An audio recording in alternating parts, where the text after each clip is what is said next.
Сәлем, сіздермен мен Нұрбол Қалдыбаев. Бүгін осы информатика ОБТ кітабындағы ең алғашқы бірінші нұсқасын талдайтын боламыз. Олай болса, кеттік. Бірінші сұрақ, алфавиттегі символдардың толық санын не деп атаймыз дейді. Бізде алфавиттегі толық санын біз не деп атайтын едік? Алфавиттің саны емес, көлемі емес, несі деп аталады? Алфавиттің қуаттылығы деп аталады. Яғни толық санын біз қандай тағы да формуламен белгілейтін едік, n тең деп белгілейтін едік. N-іміз белгілі бір алфавиттің қуаттылығын анықтаймыз. Кеттік. Олай болса, екінші сұрақ, деректер қорында кестелерде оң жақты сыртқы біріктіруді орындайтын сұраныс. Ол бізде қайсысы? Right join болады. Right деген сөз, ол ағылшын тілінен аударғанда оң дегенді білдіреді. Осылай жаттап болса болады. Яғни оң жағы былай боялып тұрған болса, ол бізде оң жақты біріктіру, ол right join. Егер сол жақты десе, онда left join деген жақты айтатын едік. Кеттік. Үшінші сұрақ, келесі санды ондық санау жүйесіне аударғанда қандай сан шығады дейді. Мынау санды ондық санау жүйесіне айналдырайық. Мындай сан берілсін 1, 0, 0, 1, 1, 0, 1 деген сияқты екілік жүйеде. Осыны ондыққа айналдыру үшін біз не істейтін едік? Оңнан солға қарай дәрежелерін жазып шығатын едік. 0, 1, 2, 3, 4, 5, 6 деген сияқты. Одан кейін не дейміз? 1 көбейту 2-нің қанша дәрежесі? 6 дәрежесі. 2-нің 6 дәрежесі деп қояйық. 1-ді көбейтсек, сол санның өзі шығады бәрібір. Қосу 0 көбейту 2-нің 5 дәрежесі. 0-ге санды көбейтсек, бәрібір 0 болады. Сол үшін жазбай қояйық. Келесі 0-де солай. Келесі 1-ді жазамыз. 1 көбейту 2-нің 3 дәрежесі. Қосу 1 көбейту 2-нің 2 дәрежесі. Қосу 0. Қосу 1 көбейту 2-нің 0 дәрежесі. Есептейік, 2-нің 6 дәрежесі бізде нешті беретін еді? 2-нің 3 дәрежесі бізде 8 береді. Ол бізде 6 дәрежесі сонда 64 болады екен, 64. Қосу 2-нің 3 дәрежесі бізде 8. Қосу 2-нің 2 дәрежесі 4. 2-нің 0 дәрежесі ол бізде 1-ді береді. Есептейік, мынау бізде 64, 72, 76, 77 деген сан шығады екен. Ол бізде қандай? Ондық санау жүйесіндегі санды анықтап алдық. Сонда дұрыс жауап бізде мына жердегі А варианты дұрыс болады екен. Кеттік. Олай болса, төртінші сұрақ, мынандай мән беріпті. X және Y мәндері берілген. X және Y-тің мәндерін анықтаңыз дейді. Анықтайық. Бірінші X-ті анықтайық. X тең болады. Мына жерде бірінші не орындалады? Терістеу орындалады. Бірді терістеу жерсек, ол бізде не болады? 0 болады. Көбейту 0, қосу 1 көбейту 0-ді терістесек бізде қандай болады? Ол 1-ге тең болады. Есептейік, 1-ге 1-ді көбейтсек, 0-ге 0-ді көбейтсек бізде 0 болады. Оған қосамыз, 1-ге 1-ді көбейтсек, ол бізде 1 болады. 0-ге 1-ді қоссақ, бізде жауап 1 шығады. Яғни X-іміз 1-ге тең болады екен. Енді Y-тің жауабын анықтап алайық. Y тең болады. 1 қосу 1-дің терістеуі бізде не болады? 0 болады. Көбейтеміз. 0 қосу 0 бізде нешті береді? 0-ді береді. И одан шыққан мәнді не істейді екенбіз? Терістеп жібереді екенбіз. 1-ге 0-ді қоссақ бізде 1 болады. Көбейтеміз. И 0-дің терістеуі ол бізде 1. 1-ге 1-ді көбейтсек ол 1 болады. Яғни X-іміз де 1, Y-іміз де 1 болады. Ол бізде мына жердегі Д жауабына сәйкес келеді екен. Кеттік. Келесі сұрақ, 5-ші сұрақ. Кестеде инфология мектебінің оқушыларының мектепке келу статистикасы көрсетілген кесте берілген. Берілген кесте арқылы қайсы ай мәліметтер бойынша диаграмма жасалған анықтаңдар дейді. Бізде қайсы ай бойынша жасалған анықтайық. Мысалы, қаңтар айы ма? Аружан 95 дейді. Аружан деген ол бізде нешінші тұр? Біріншісінде тұр. Яғни бірінші оқушы бізде Аружан 95-те тұрма. Мына жерде қарасақ 96 болып тұр, яғни 94. Оның ортасы примерно мына жер болу керек. Яғни Аружанның статистикасы осы жерден басталу қажет еді. Яғни қаңтар айы емес екен. Ақпан айыма көрейік 90-нан дейді. Мына жерде қаншадан басталған? 96 мен 98-дің ортасы бізде ол 97 деген сан. Яғни бірінші сан ол бізде қандай болу керек? 97 болу керек екен. Міне, мамыр айында Аружан 97 болып тұр. Екінші оқушы бізде қай негемен сәйкес келіп тұр? 92 мен 94-дің ортасы бізде қайындай? 93. Міне қарасаңыздар 93 болып тұр. Үшінші оқушы бізде қай жерге сәйкес келіп тұр? 98-дің тура бойына сәйкес келіп тұр. Міне 98 болып тұр. Келесі 87. И келесі бізде мына жер қанша? 97. Яғни бізде қайсы айға сәйкес келіп тұр екен? Мамыр айы, яғни В вариантына сәйкес келеді екен. Кеттік. Олай болса, 6-шы сұрақ. Сыры, знач, макс, мин қандай функция типіне жатады дейді. Білеміз, бұл Excel тақырыбы бойынша функциялардың типтерін сұрап жатыр. Бізде қайсына жатады? Бұл средний значение, яғни максимум, минимум табу, ол көбінесе статистикалыққа жатады, иә. Математикалық дегендер көбінесе анау синус, тангенс, тағы басқа дегендер сияқты мәліметтер қорымен жұмыс емес, қаржылық, ол финансовый емес, иә. Кеттік. 7-ші сұрақ, берілген ақиқат кестесін толтырғандағы шығатын нәтижені анықтаңыз дейді. Мынау ақиқат кестесін енді толтырып көрейік, иә. Мына жерде не дейді? А-ның терістеуі, А-ның мәні міне берілген, ол 0 екен, 0-дің терістеуі ол бізде 1 болады. Одан кейін А көбейту В дейді. А-ға, яғни 0-ге 1-ді көбейтеміз, ол бізде 0 болады, білесіздер, иә. Одан кейін шыққан мән бізде не дейді? А терістелгенге мынаған, яғни 1-ге қосамыз дейді. А көбейту В-ны, иә, көбейту бірінші орында алады, білесіздер. А көбейту В ол бізде 0. Екеуін бір-біріне қоссақ бізде неше болады? 1 шығады. Яғни қандай мән шықты бізде? 1, 0 и 1 деген мән шықты. Ол бізде мына жердегі 1, 0, 1 А вариантына сәйкес келеді екен. Түсінікті, иә? Кеттік. 8-ші сұрақ, қолданушы 8 және 4 сандарын енгізген кезде төмендегі код орындалғанда экранға қандай нәтиже шығады дейді. Қараймыз, бізде мынандай код берілді. 8 және 4 сандары қайда барады? А-ның мәні 8, В-ның мәні 4-ке тең болады, иә. Одан кейін жазамыз А процент 2 дейді. А-ны 2-ге бөлгенде қалдығы 0 қалса дейді. А-мыз 8, 8-ді 2 бөлсек 0 қалады, яғни мынау бізде орындалады екен. Ішіне кіреді, if-тің ішіне, if орындалса, мынау else орындалмайды. If-тен сұрап тұр, Б кіші адам болса дейді. 4 8-ден кіші, иә, Б-мыз 4 қой, А-мыз 8 кіші. Яғни мынау шартымызда орындалып тұр. Яғни else орындалмайды ол кезде. И А минус тең Б деген сөз не деген сөз? Ол А тең болады А минус Б-ға дегенді білдіреді, иә. А тең А минус Б-ға деген білдіреді. Ол тең болады, сонда А-ның мәні бізде 8 азайтамыз, Б-ның мәні 4. Яғни А-ның мәні де 4 болып өзгеріп кетті. Яғни А-ның бастапқы мәні бізде 8 болса, кейінгі мәні бізде 4 болып кетті. В-ның мәні 4 болып тұр, иә. И бізде сонымен аяқталады да, и мына жақтағы принтқа барады. Принт А көбейту 2, А-ның мәні 4 болған еді ғой. 8 болып шығады екен бәрібір, иә. 8 болады. Үтір В-дан 1-ді азайтып жібереміз, 4-тен 1-ді азайтамыз, 3 болады. 8 бен 3 деген мәндер экранға шығады екен. 8 бен 3 деген мәндер бізде Д жауабында мына жердегі жауапқа сәйкес келеді екен. Кеттік, олай болса. 9-ші сұрақ, ақпаратты өңдеу, сақтау, тасымалдауға ыңғайлы болу үшін белгілі бір алфавит арқылы өзгертіп ұсыну бізде не деп аталатын еді? Бұл кодтау деп аталатын еді. Кодтау кестесі деп те атаймыз, кодтау деп те атаймыз, яғни бұл дұрыс жауап болса болады. 10-ші сұрақ, программалаушылар өз тілінде программа кодын түзетуді не деп атайды дейді? Багтар. Багтар дегеніміз былайша айтқанда қателер деген білдіреді, яғни программистер қателерді көбінесе багтар деп атайды.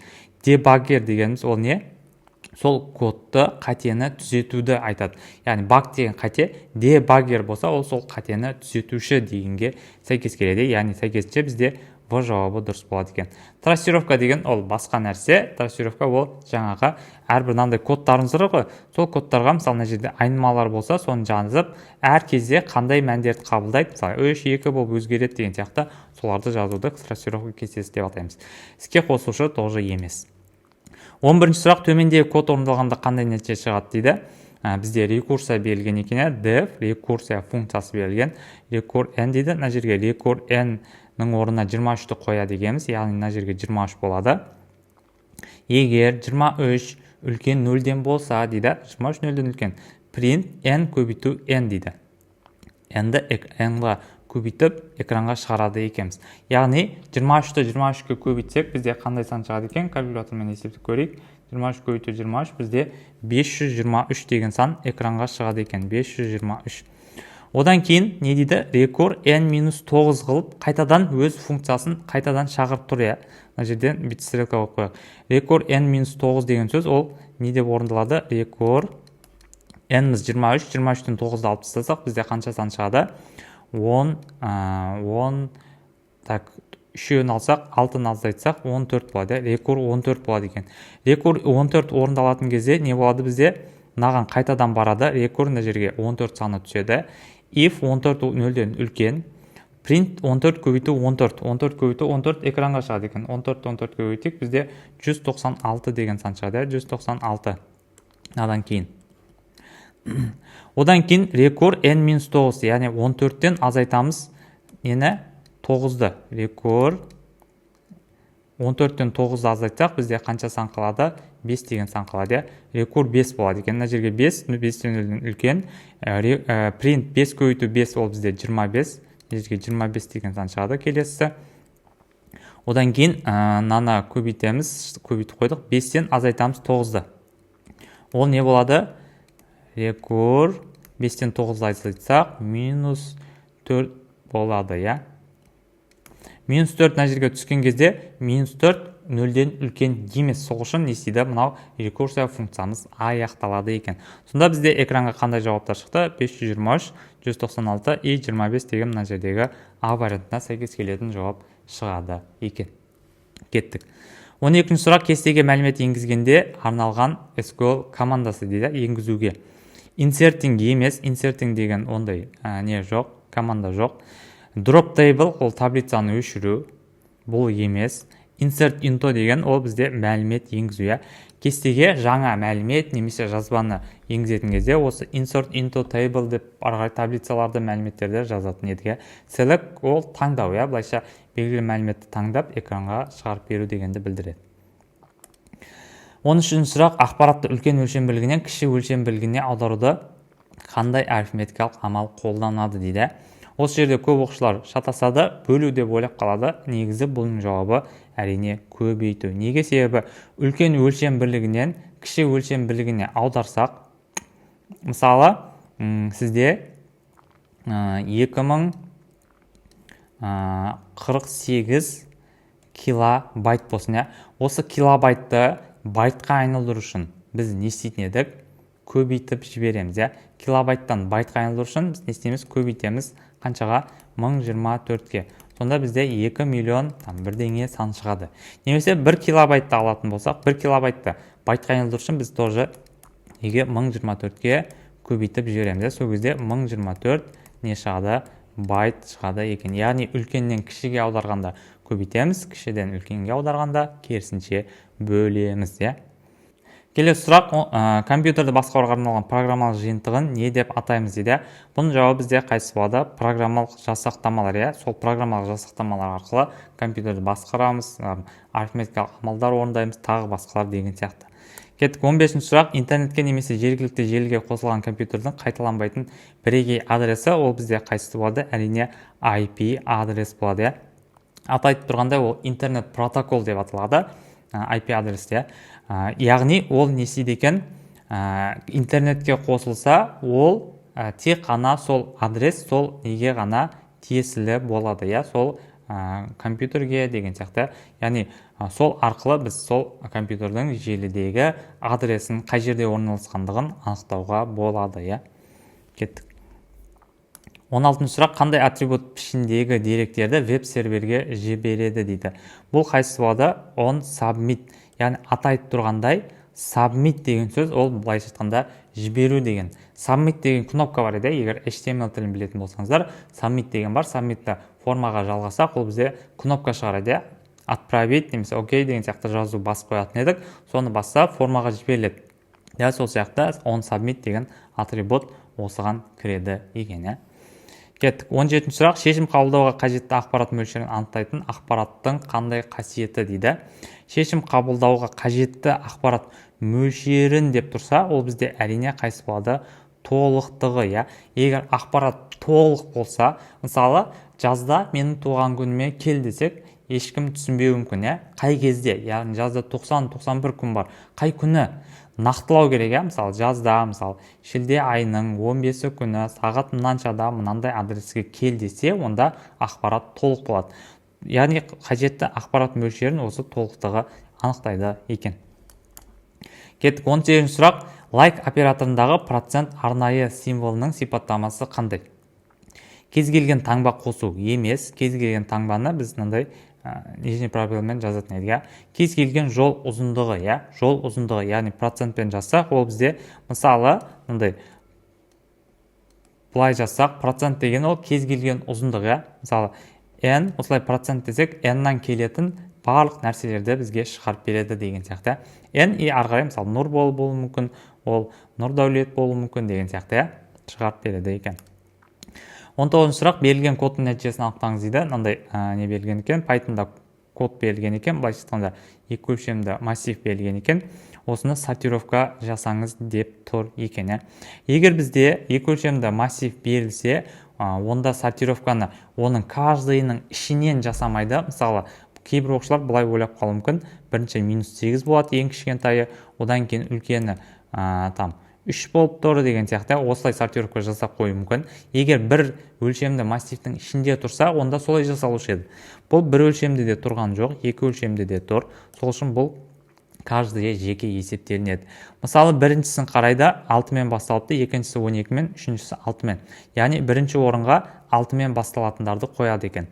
6-мен басталатын ішіндегілердің тағы да екіншісіне қарайды, мынау -8-бен аяқталады, мынау 98-бен аяқталады. Сонда біріншіге не істейді екен, мынау а нүкте сорт функциясы, яғни сортировка жасайтын кезде не істейді екен, бірінші мынаны қояды екен, 6 үтір -8-ді қояды екен. Одан кейін барып мынау 6 үтір 98-ді қояды екен. Сосын барып ең соңында мынау 12 және 3 деген сандар қалады екен. Осындай екілік өлшемдегі массивтерді сұрыптауға болады. Print a десек, соны өзін шығарып береді. Оның жауабы бізде қателеспесек, мынау С вариантында тұр екен. Түсінікті, кеттік. Олай болса, 20-шы сұрақ. Келесі өрнекті есептеңіз дейді. Бізде екілік жүйедегі сандарды қосу берілген екен. Енді бұны былай шығарудың жолы бар. Екілік жүйеден ондық жүйеге айналдырып алып, екеуінде кәдімгідей ондық сандар ретінде қосуға болады. Сосын шыққан мәнді қайтадан екілік жүйеге айналдыруға болады. Немесе оңай әдіс бар, қазір сіздерге үйретейін. Екілік сандарды қалай бір-біріне қосуға болатын.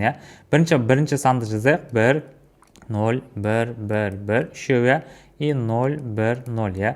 Одан кейінгі сан, мына жағы 100, мына жағы 0, 1, 0, 0, 0, 1, 0, 0, 1.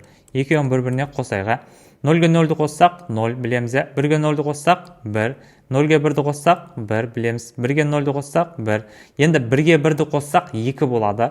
2 деген сан, ол ондық жүйеде, ал екілік жүйеде қалай жазылатыны? Екілік деген сан былай жазылады. Ондық жүйедегі екілік деген сан осылай жазылатын еді. Яғни осының соңғы 0-ін жазып қоямыз да, 1-ін мына жаққа береді екенбіз, мына жаққа бер жереміз. Анау кәдімгі баған түрінде қосу бар еді ғой, сол сияқты. 1-ге 0-ді қосамыз, ол 1 болады. 1-ге 1-ді қоссақ, 2, 2 деген жаңағыдай мынандай қылып жазылады да. Оның соңғы мәнін есеміз, мына жаққа тағы да бер жереміз. 0-ге 0-ді қоссақ 0, оған мынау 1-ді қосып жібереміз, мәнді 1 болады. 1-ге 1-ді қоссақ, тоже мынандай 10 деген сан болады. Осы бізде екілік жүйедегі қосу былайша айтқанда. Жауап нұсқаларынан қарасақ, бізде қай сан сәйкес келеді? 101, 0, 0, мынау емес, 101, 0, 0, 111, 0. Мына жердегі В жауабына сәйкес келеді екен. Яғни осылай жылдам қосып жіберуге болады. Кеттік келесі, төмендегі HTML коды браузерде қалай көрінеді дейді. Video with 320 мынандай берілген екен.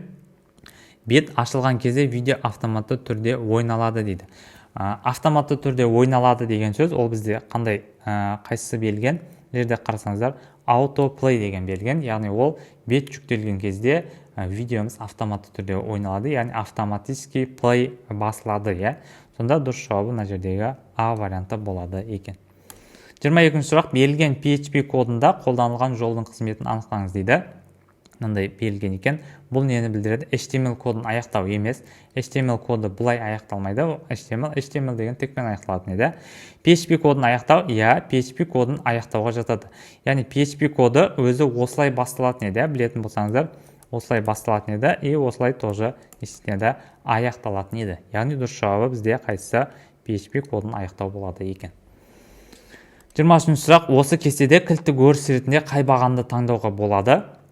Мына жерде кесте беріліпті, яғни бұл деректер қорындағы кестелердің ішінде қайсысын кілттік өріс. Кілттік өріс деген ол не еді? Ол қайталанбайтын атауы бар нәрсесін аламыз. Қайталанбауы керек. Ондай нәрсе ешқандай жерде қайталанбауы қажет. Осының ішінен қайсысы мүмкін қайталанбайды деп ойлайсыздар. Мысалы, соңынан бастайық, платформа қайталанып тұр, мобайл деп. Яғни қайталанып тұрса, оны кілттік өріс ретінде ала алмаймыз. Мысалы, ойыншылар саны қайталануы мүмкін, 500 миллион ойыншы бірдей болуы мүмкін. Шыққан жылы қайталануы мүмкін, 2018 жылы деген сияқты. Жанры қайталануы мүмкін, мысалы RPG жанры болса, науда RPG болуы мүмкін, кейбіреулері RPG болуы мүмкін деген сияқты. Компания болса, мысалы Supercell деген компания 2, 3, 4 ойын шығаруы мүмкін, И мына жерде көбінесе қайталанбауы мүмкін шайық келетін тек қана ойын атауы болып тұр, яғни ойын атауы ғана қайталанбауы мүмкін, яғни мынаның ішіндегілердің ішіндегі ең қайталанбауы мүмкін, яғни кілттік өріске более-менее келетін, ол бізде әрине қайсы болады екен, ойын атауы. Негізінен ID немесе қосымша жаңағы өрістер қосса дұрысырақ болады, но мынаның ішінен сұрап тұрғандықтан бізде қайталанбау шансы жоғары, ол әрине ойын атауы болып тұр екен. Кеттік. Төмендегі кабельдер ішінен ең төмен жылдамдықтағы кабельді анықтаңыз дейді. Ең төмені бізде қайсысы? Алюминді сым емес, есулі қосақталған деген бар, витая пара деген бар бізде. Оптикалық талшық бұл ең жоғарғы жылдамдықты, есулі қосақталған орта, и коаксиалды ол төмен жылдамдыққа жатады былайша айтқанда, и ең төменгісі әрине ол бізде коаксиалды кабель болады екен, яғни 50-100 мегабит көлемінде. H6 Color Blue дейді. Бұл жерде Color не дейді? Мән ба, қасиет па, селектор ма, тип па? Бұл жерде не болып тұр? Мына Color деген болып тұр. Color бізде не болып тұр? Қасиет, қасиет болып тұр екен, Қасиет, Blue деген ол бізде мәні болып тұр, Қасиет, мәні ол значение былайша айтқанда, Контекстік сұрақ, 26 сұрақ бізде Нұрбол ағай ұбыттанындай дейді. И бізде бірден контексттерде сұрақты оқысақ болады, контекст қай кезде керек болады, сол кезде ғана оны оқысақ болады екен. Кеттік. Программада қандай цикл қолданылып тұр дейді. Қандай цикл қолданылып тұр? Қарайық. Жерде қарасақ, for деген цикл тұр, For деген цикл қадамдық цикл емес, қадамдық емес деген, сандық емес, итерациялық, параметрлік цикл деп атаймыз, көбінесе. Параметрлік болғандықтан параметрлік. И бізде ол қайсы D вариантына сәйкес келеді екен. Бұл алгоритмді қандай жолдық әдіспен алмастыруға болады дейді. Берілген алгоритмді қандай жолдық әдіспен алмастыруға болады. Бұл алгоритмде бізде не болып тұр екен, бір оқып көрейік. Input дейді, жолды енгіз, S1 деген сол белгілі мәнді қалда болады екен. For C in S енгізілген мән ішіне C әрпіне алады екен итератор ретінде. Егер C тең болса A-ға, A әрпіне тең болса, оны C-ді неге? V-ға ауыстырып жібереді екен. Егер S тең S-ға болса, онда D-ға ауыстырып жібереді, и S1-ге қосып жібереді S-ның мәнін дейді. Яғни A-ға және A-ның мәнін V-ға айналдырып жібереді, S-ның мәнін D-ға айналдырып жібереді екен. И сомен принт экранға шығарып жібереді екен S1-ді. Наған қосып жіберіп. Сонда былайша айтқанда әріптерді ауыстырып тұр. Сонда бұл алгоритмді қандай жолдық әдіспен алмастыруға болады? Find емес, find деген іздеу, replace'ке несейді сәйкес келеді екен. Replace деген ол жаңағы белгілі бір әріптерді немесе белгілі бір аралықты ауыстыруды білдіреді. Кет 28 сұрақ. ABCSS деп енгізгенде экранға не шығады дейді. Наны жазып алайық. ABC, CBA дейді жерге. ABC, CBA және бізде қандай мән бар? CBA, ABC. ABC, осылай енгізгенде қандай мәндер шығады дейді. Мына жерге S1-іміз пустой болады, for C in S. Егер C тең болса, A әрпіне тең болса, оны неге айналдырып жібереді екен? B-ға айналдырып жібереді екен. B-ға айналдырып жібереді екен. A әріптерінің барлығы B-ға айналады, және C әріптерінің барлығы неге айналып кетеді? D-ға айналып кетеді екен. Сонда A әріптерін B-ға айналдырып жазатын болсақ, B, S-лар D-ға айналып кетеді. D, B,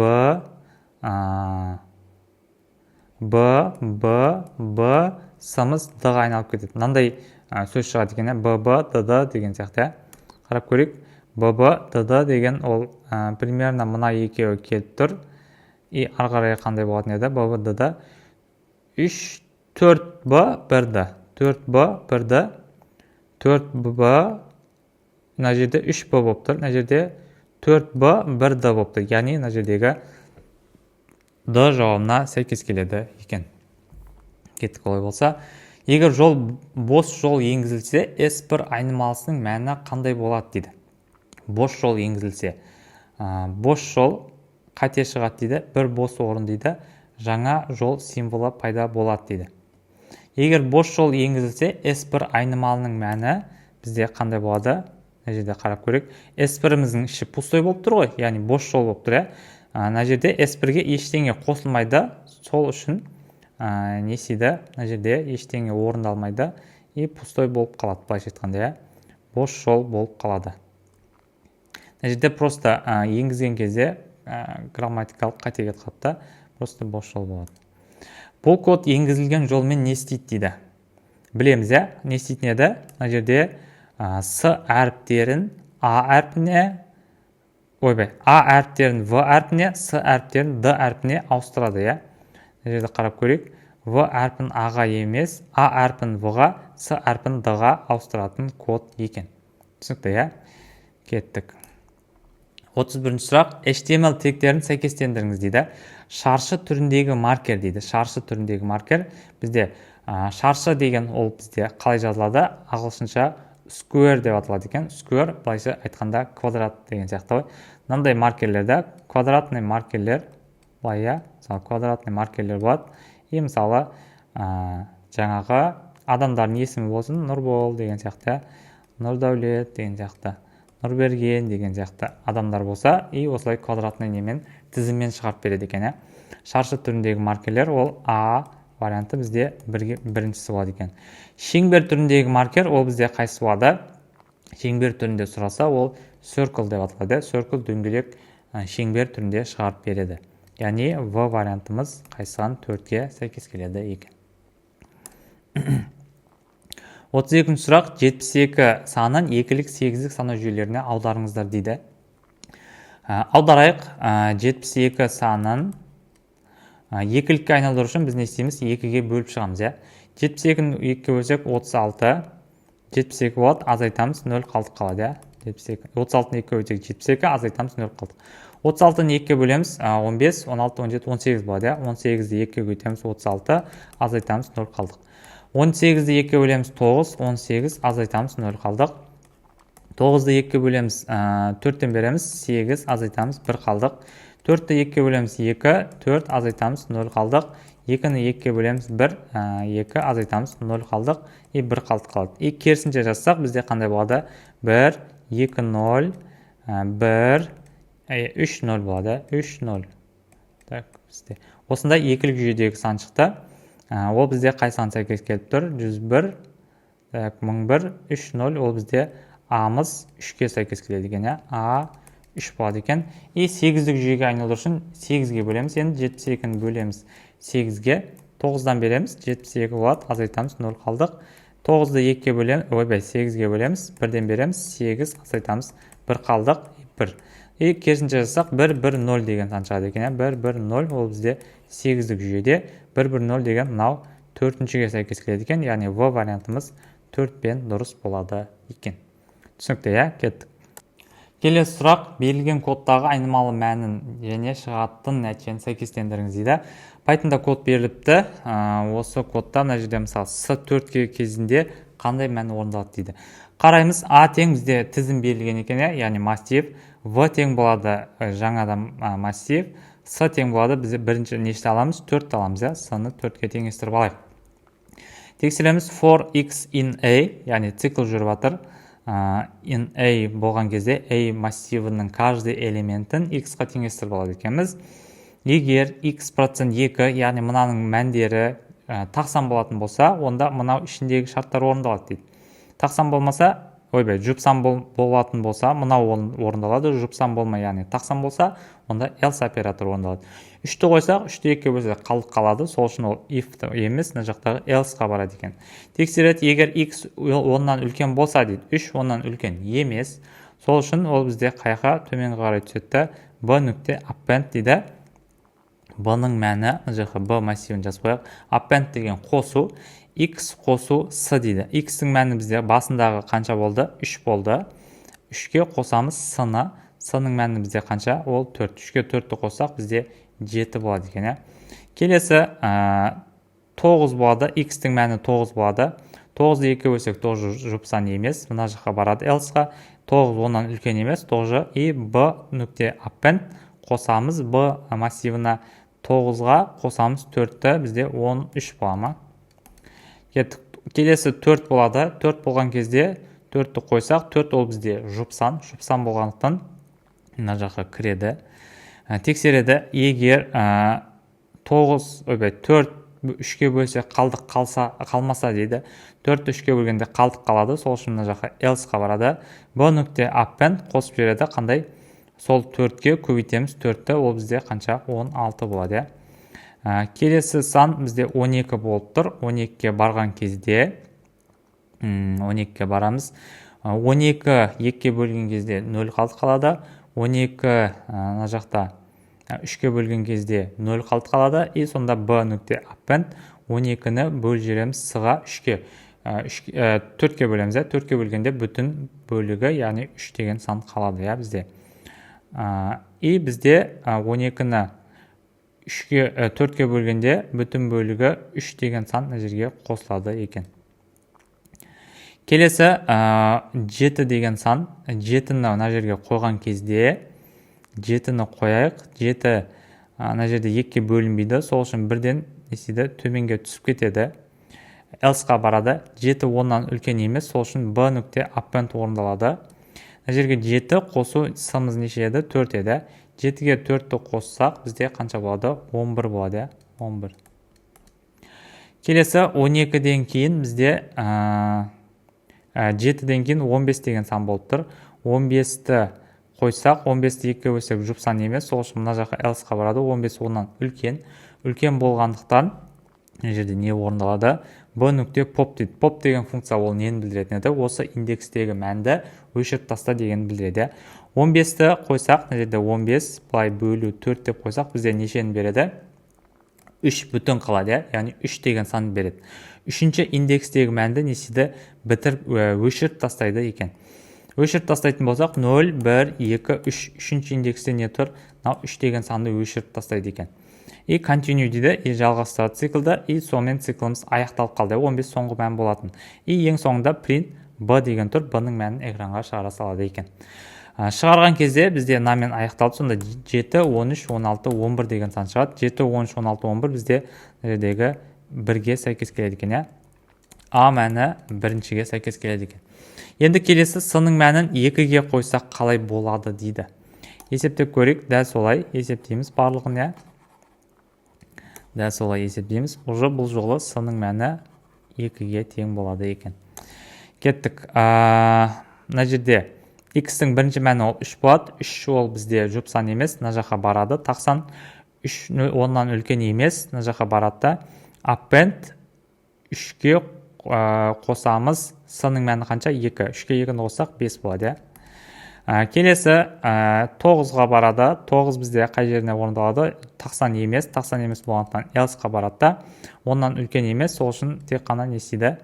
Мына жақтағы append мынаусы орындалады. Append орындалады екен. 9-ға қосамыз с, ол бізде 2, 10, 11. 11. Келесі 4-ті аламыз. 4-ті мына жерге қойғанда жұпсан. Жұпсан болғанда 3-ке бөлінбейді, бірақ else орындалады. Сол үшін append 4 көбейту 2, яғни 8 болады екен.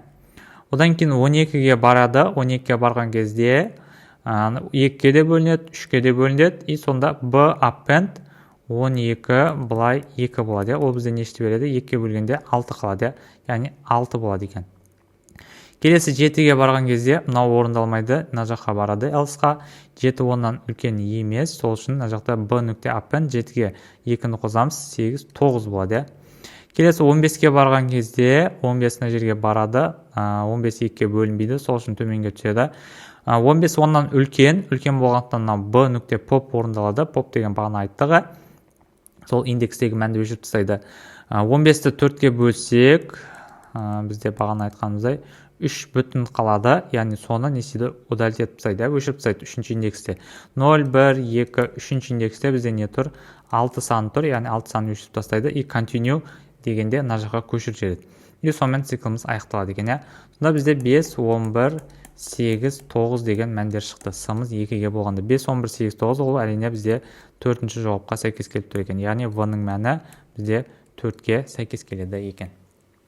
Кеттік, олай болса 34 құрылғыларды қызметтермен сәйкестендір дейді. HDD дейді.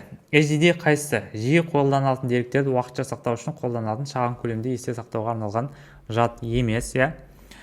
Программалар өңдейтін деректерді жазу мен оқу мен есте сақтауға арналған шағын көлемдегі жылдам есте сақтау құрылғысы. Ол бізде қайсыған сәйкес келеді? RAM-ға сәйкес келеді, иә. RAM деген жедел есте сақтау құрылғысы. Үшінші, сыйымдылығы үлкен ақпарат жинақтауыш құрылғы. Сыйымдылығы үлкен болса, ол әрине HDD. Ол примерно 1000 гигабайт, яғни 1 терабайт, 2 терабайт, 3 терабайт, 4 терабайттық памяттарға алады. Тек оқуға арналған жад, оның сыйымдылығы үлкен дейді, ол емес. Яғни дұрыс жауабы осы болады екен. 35-ші сұрақ, сұраныс блоктарын қызметтермен сәйкестендіріңіз дейді. Group by дейді. Соңғы нәтижелі жиынтықта деректерді топтау арқылы жолдар санын бір шектейді. Ол бізде қайсысы болады? Ол әрине having деген болады. Бір немесе бірнеше баған бойынша соңғы нәтиже жиынтығының жолдарын сұрыптайды емес. Ақпарат алынатын кестелерді олар қалай байланысу керектігін көрсетеді емес. Бағандардың бірдей мәні бойынша жолдарды топтау үшін қолданылады, я group by арқылы қолданылады. Яғни A бізде 4-ге, V бізде 1-ге сәйкес келеді екен. Берілген сызбаға сәйкес келетін формуланы табыңыз дейді. Мынандай сызба беріпті. Анықтайға A несі, мынау қосылған, я A дизъюнкция немен, жақтағы бірдеңе көбейтілген немен, V-ның терістелгенімен көбейтілген, V-ның терістелгені көбейтілген қандай сыға екен. Сыға. Мынандай мәнге сәйкес келеді екен. Бұның жауабын қарасақ, мына A варианты сәйкес келіп тұр. Тағы қайсысы сәйкес келуі мүмкін? A көбейту дейді, емес. A or дейді. Мынау бізде or деген оператор. И not B, and S. Яғни мынағанда сәйкес келеді екен. A and дейді, емес. A қосу дейді. Мынау дисъюнкция деген қосу да бола береді. Терістелген V көбейту S. Яғни E вариантымен сәйкес келеді екен. Яғни осындай 3 жауабы бар екен. Кеттік, келесі 37-ші сұрақ, берілген код нәтижесін анықтаңыз дейді, шығатын нәтижелер дейді. Так, for z in range 1-ден 10-ға дейін дейді, циклымыз жүреді екен 1-ден 9-ға дейін. Егер z, мына жерге z-тің мәндерін сап қойын. Бірінші z 1 болады. 1 3-ке бөлгенде қалдығы 0 болса дейді, болмайды. 4-ке бөлгенде 0 болса дейді, болмайды. Else орындалады. Print z плюс 1, яғни неше орындалады? 2 деген сан несі деген экранға шығатына жаққа 2 деп қосылайын. Одан кейін z-іміз енді 2 болды. 2 болғанда 3-ке бөлсе қалдығы 0 болмайды. 2 болғанда 4-ке бөлсе қалдығы 0 болмайды. Else орындалады. 2-ке 1-ді қоссақ, ол бізде 3 деп экранға тоже шығарып береді мына жерде. Z-іміз 3 болған кезде 3-ке 3-ті бөлсе қалдығы 0 болады. 0 болғандықтан не орындалады екен? Continue орындалады екен. Continue деген ол төбеге қайтадан өткізіп жібереді. 4 болады Z-іміз. 4 болғанда мынау орындалмайды. 4-ті 4-ке бөлсек 0, я. Print Z дейді. Экранға 4-тің өзін шығарады екен. И break дейді. Не істейді? Сонымен циклымыз аяқталып кетеді екен. Break орындалса, мына жердегі else операторы, for-дың жанында тұрған else операторы орындалмайды. Сонда бізде экранға не шығарады екен? 2 шығады екен, 3 шығады екен, и 4 шығады екен. С, Д, Е жауаптары дұрыс болады екен. Кеттік. Ақпарат алмасу құрылғысы дейді. Бізде ақпарат алмасу құрылғысы монитор емес, ол монитор экранға шығарушы құрылғы, былайша айтқанда модем, себебі интернетте ақпарат алмасамыз, маршрутизатор арқылы да алмасамыз, яғни компьютерлер бір-біріне жалғанып ақпараттар алмаса алады. Пернетақта емес, себебі ол енгізу құрылғысы, плоттер емес, манипулятор емес, бұл да енгізу құрылғылары. Келесі сұрақ, аяулым соңғы нәтижелік бағасын білу үшін қандай формула қолданады дейді. Мынандай бізде кесте беріпті, мына жерде формулалар бар екен, осы формуланың қайсысы мынаған сәйкес келеді дейді. Егер кестеге қарасақ, бізде өте күрделі кесте берілген, мына формулаларды қарасақ, біз ойша мына формулаларды табу өте қиын. Егер осындай күрделі кестелер мен күрделі формулалар кезіксе, яғни есептей алмайтын болсаңыздар, белгілі формуламен қойып, онда міндетті түрде не істеу керек болады? Мыналарды тек қана орнына қойып көру керек болады. Мысалы, анықтайға аяулымның нәтижесі ол мына жерде тұр, яғни пустой болып тұр. Ал біз білеміз кімдердің нәтижесін, ардақтың нәтижесін 97-те 28 екендігін, және оның мәндерін білеміз. И мысалы, бір вариантқа салып көрсек болады. Мыналардың біреуіне салып көрейік. Мысалы, А вариантына салып көрейік. D3 дейді. D3 бізде қаншаға тең? D2-ні, яғни ардақтың мәндерін салып көрейік. D-ның мәні бізде 78 болып тұр. 78 қосу 100 көбейтеміз. V бізде 85-ке жабамыз, қосамыз. E бізде қаншаға тең? 4-ке тең. 4 қосу, мына жерде 100 болып тұр. 100 көбейтеміз. S3 бізде қаншаға тең? S2-ні аламыз. 92, яғни бізде ардақтың мәні болғандықтан 92 қосамыз. Мына жерде F дейді. F-тің мәні 35 қосу 100 көбейтеміз. D2, яғни 78. Жақшаны жабамыз. Есептейік. Осының барлығын есептейміз. 78-ге 100-ді қосамыз, ол 178 болады. Мына жер көбейту 85. Жақша. Қосамыз. 4-ке 100-ді көбейтсек 104. Көбейту 92. Қосу 35-ке 100-ді қоссақ 135. Көбейту 78 болады. Есептейік. 178-ге көбейтеміз 85-ті, бізде 15130 шығып кетеді екен. Наны көбейтсек тоже 10.000 бірдеңе, науда 10.000 бірдеңе қоссақ бір 30-40 мың сан шығып кетеді, яғни 97 саны шығу керек еді. Бізде шықпады, сол үшін бізде А варианты болмайды екен.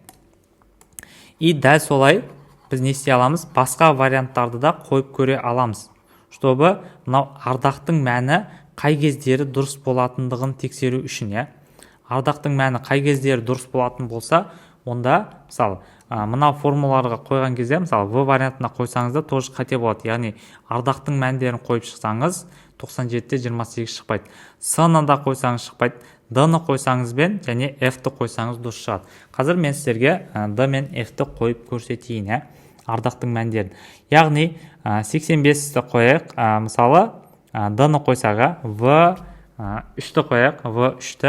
V3 бізде қайсысы болып тұр? V2-ні аламыз, себебі ардақтың мәндерін қойып көріп атырға.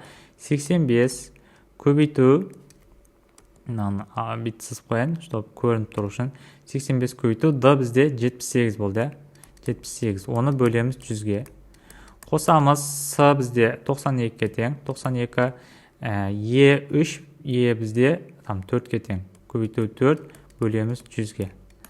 Қосу, D бізде 78-ге тең. Көбейтеміз, F бізде 35-ке тең. Бөлеміз 100-ге. Тең есептейік.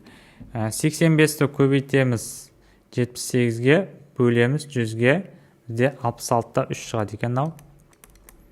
Қосамыз 92-ні көбейтеміз 4-ке. Бөлеміз 100-ге.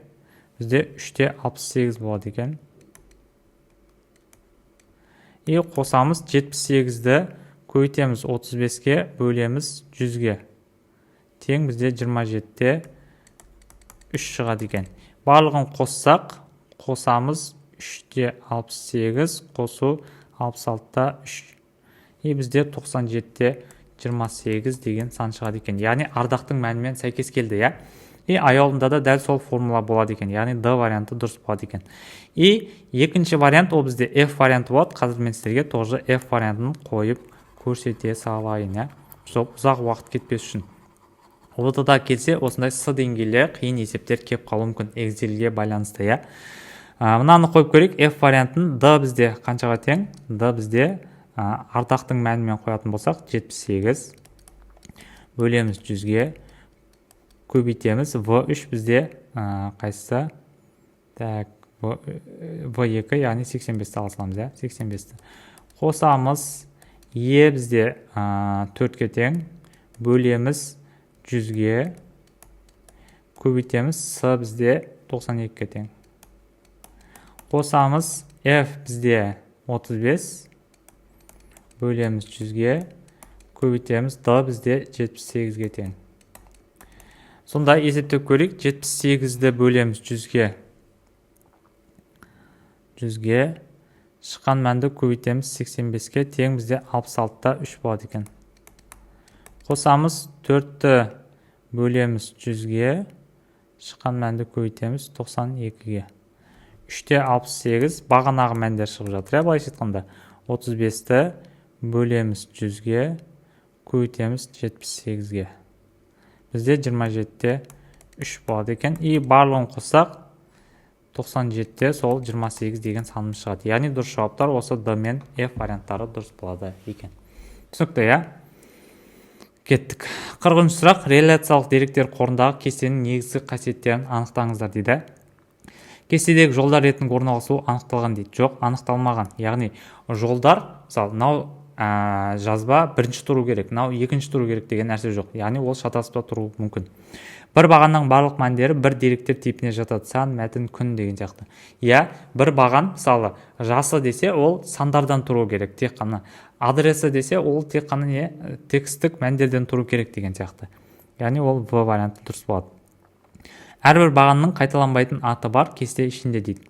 Әрбір бағанның қайталанбайтын аты бар. Яғни әрбір бағанның атауы, мысалы, мекен жайы десе, ол мекен жайы деген сияқты қайталанбауы қажет, Тағы да, мысалы, есімі десе, тағы да екінші бағанға есімі деп қоймаймыз, сол сияқты қайталанбауы қажет. Әр кесте объектінің әртүрлі класын сипаттайды емес, бір класын сипаттауы қажет. Кестеде бағандардың орналасу тәртібі маңызды емес. Бағандар есімі бірінші тұру деген маңызды емес, бағаны ауысып кетсе де ол ештеңе қылмайды. Тоже маңызды емес. Әрбір бағанның аты кесте ішінде қайталанады. Жоқ, қайталанбауы қажет. Сонда дұрыс жауаптар В, С, Е болады екен. Осымен бізде 40 сұрақтық талдау аяқталды. Осылай тесттерді міндетті түрде тапсырыңыздар, кітаптағы басқа да нұсқаларды өздеріңіз тапсырып, артындағы жауаптармен салыстырып, осылай талдаулар жүргізіп отырыңыздар, міндетті түрде. Тағы сіздерге айтарым, бізде информатика ОБТ курсы бар. Егер сіздерге информатикадан ОБТ-ға дайындалу қажет болатын болса, онда мынау нөмірге жазып, информатика ОБТ курсы туралы толық ақпарат ала аласыздар. Және де біздің әлеуметтік желі Instagram, YouTube каналдарымызда тіркеліп қоюды ұмытпаңыздар, Және хабарландыру бізде, білесіздер, ай сайын бізде оқушылар үшін тегін нұсқа талдаулар өтіп тұрамын. Сол нұсқа талдауларға тіркеліп алғыңыз келсе, соның чаты бар бізде. Осы сайт бар ғой, осы сайт арқылы көріңіздер, сол сайтқа артқа өтсеңіздер, сол жерде төмендегі жақта нұсқа талдаулар чатына тіркелу деген бар. Кнопка соны басып, тегін чатқа тіркеліп алыңыздар. Олай болса, барлықтарыңызға рахмет. Міндетті түрде әлеуметтік желіге тіркеліп алыңыздар. Тегін сабақтарда жүздескенше қош сау болыңыздар.